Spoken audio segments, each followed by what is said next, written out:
Hi friends, నేను మీ గోదావరి అమ్మాయి.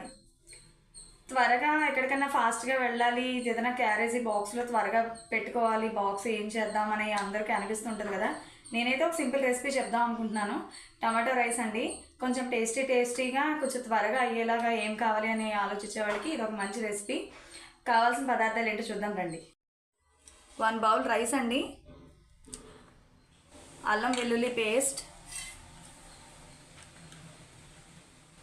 మనం టమాటోలు కట్ చేసి జ్యూస్ కింద చేసుకున్నామండి, అది ఒకటి బౌల్. ఉల్లిపాయ ముక్కలు, పచ్చిమిరపకాయ ముక్కలు. చాలామంది టమాటా పేస్ట్లోనే వేసేసుకుంటారు పచ్చిమిరపకాయ ముక్కలు, కానీ నాకు చాలా కారంగా అనిపిస్తుంది, పిల్లలు అయితే తినలేరు. దానికోసమే పచ్చిమిరపకాయ ముక్కలు చిన్నగా కట్ చేసి పెట్టుకున్నాను. కొంచెం ఫ్లేవర్స్ కోసం 2 యాలకులు, లవంగ మొగ్గ, దాల్చిన చెక్క, ఫ్లేవర్ కోసం పుదీనా ఆర్ కొంచెం ధనియాల పొడి, అందులోనే కొంచెం మసాలా అండి, గరం మసాలా కొంచెం యాడ్ చేశాను. తయారీ విధానం చూద్దాం రండి. ఫస్ట్ పొయ్యి వెలిగించేసుకొని బాండీలో దానికి సరిపడా ఆయిల్ వేసుకొని ఇప్పుడు మసాలా దినుసులు వేసుకుందాం.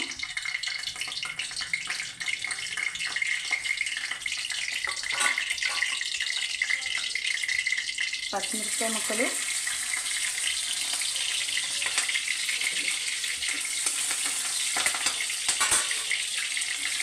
ఆనియన్స్, కొంచెం ఇలా అవుతూ ఉండగానే కొంచెం కొద్దిగానే వేసుకుందామండి. కొంచెం రైస్లో కలిసి కొంచెం బాగా ఫ్లేవర్ బాగుంటుంది. మిగిలింది కొంచెం లాస్ట్లో వేసుకోవచ్చు.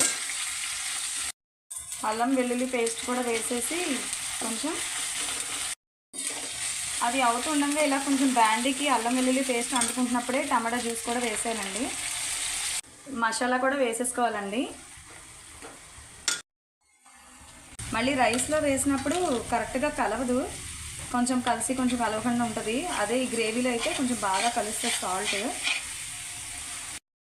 చూడండి, మనకి చుట్టుపక్కల ఆయిల్ అంతా కూడా పైకి వస్తుంది కదా, అంటే గ్రేవీ దగ్గర పడినట్టే. ఇప్పుడు మనం దీంట్లో రైస్ యాడ్ చేసుకోవచ్చు.